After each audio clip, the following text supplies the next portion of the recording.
Hey guys, Chase back with a brand new video, and I know it has been a few months since I last uploaded, and I apologize for that. I really don't have any excuse, but since I last uploaded a video, my subscriber count has over doubled.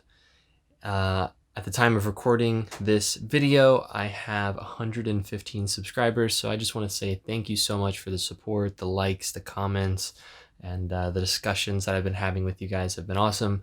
This YouTube channel really is something that I do for fun. It's sort of an outlet for me to talk about the things that I believe in and that I'm passionate about, and just the things that I've learned about that I don't necessarily have anyone to talk about them with. So thank you guys so much for the support.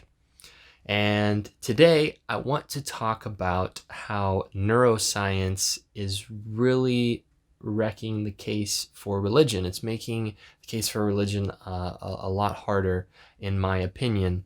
And so today I want to talk about split brain experiments that have been done. And so if you didn't know, the brain is split up into two different hemispheres. You have your right hemisphere and your left hemisphere. The right hemisphere controls the left half of your body. The left hemisphere controls the right half of your body. And the different parts of the brain are responsible for different actions. So the left side of your brain is responsible for speech, for example, and the right side of your brain is responsible for cursing. Kind of interesting. And so for different reasons, researchers have actually split people's brains down the middle. And we have trillions of neurons in our brain, and normally when the right half of the brain learns something, it communicates that with the left side of the brain. But when you split the brain down the middle, those neurons can no longer interact with each other, and the information cannot be shared between the two halves of the brain. So with the right half of the brain controlling the left side of the body, if something happens to the left side of the body, the right brain knows that, but cannot communicate that through speech because it's the left half of the brain that is responsible for speech, right? So this has had some pretty important experiments done with it. And one of those experiments is that they took split brain people and they flashed two words on a screen, and those two words were keyring, and they flashed them just fast enough to where the left eye saw the word key and the right eye saw the word ring. Now, if you remember, the right eye saw ring, so the left half of the brain knew that it was ring. The left eye saw key, so the right half of the brain knew the word key. Right? And the two halves of the brain can't communicate with each other. So they asked the person, well, what did you see? And they said, well, I saw the word ring. And the researcher said, okay, well, what kind of ring did you see? Was it a wedding ring? Was it a key ring? And the people either just said they didn't know, or they just made up an answer. They didn't know, right? Because it was the right half of the brain that saw the word key. And they can't communicate. So then what they did was they actually, they blindfolded the people, and they brought a box full of random items, and they had them with their left hand, the right side of the brain, right, feel around in this box and say, well, find what you found, or find the word that you saw, right? And so they feel around in there, and they pulled out a key, right, because it was key ring. And then they asked them, why did you pull out a key? And they said they didn't know, or they made up some lie about why they pulled out a key. And so then they did the same thing, blindfolded them, had them reach in with their right hand, now the left side of the brain, and then they pulled out a ring, right? And then they said, why'd you pull out a ring? I saw the word ring on the screen. It's the left half of the brain. Now, what this means, and why I think that this impacts religious thought, is that there's the idea of the soul in or the self in religion, right? Or there's this idea that a God created you.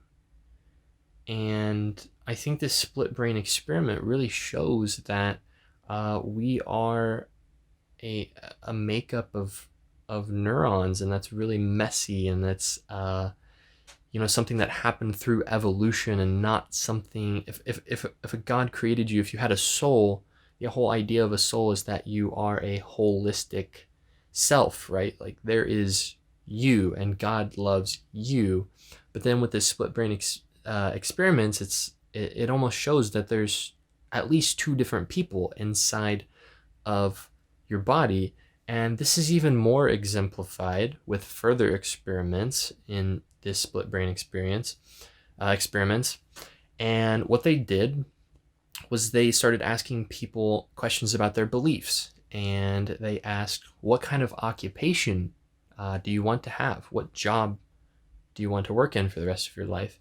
And the left half of the brain said an occupation, and then they let the left hand, the right side of the brain, actually spell out what it wanted to be, and it was different than what the left half of the brain wanted to be. So you have the same brain wanting to be two different jobs, have two different jobs, right? And then this gets even more messy when you get into, they actually asked people if they believed in God, and the two halves of the brain had different answers. One half of the brain believed in God, and the other half didn't. And now what does that do for theology or religious thinking, right? What happens when you're confronted by God after you die, supposedly, right? And one half of your brain believes in God and the other half doesn't, and let's say that it was probably the left half of the brain that didn't believe in God, because that's your more logical, rational side, whereas your right side's the more creative, emotional side. And the left half is responsible for speech. So let's say your whole life you've gone around advocating that you don't believe in God, that religion is just a bunch of BS, and all this stuff, while the right half of your brain actually believes in God. And then you confront God after you die, and it's like, well, what's the answer to that? Are you saved because half of your brain, are you going to hell because half of your brain didn't believe? And I think that this just really creates a lot of problems for religious thinking. It really undermines the whole idea that a soul exists.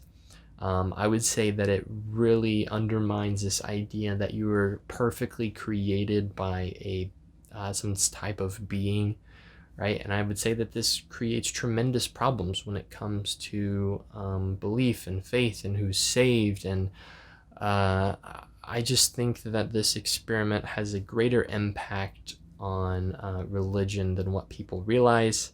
So that's my video for today, and how the split brain experiment is really neuroscience is causing massive problems for religion.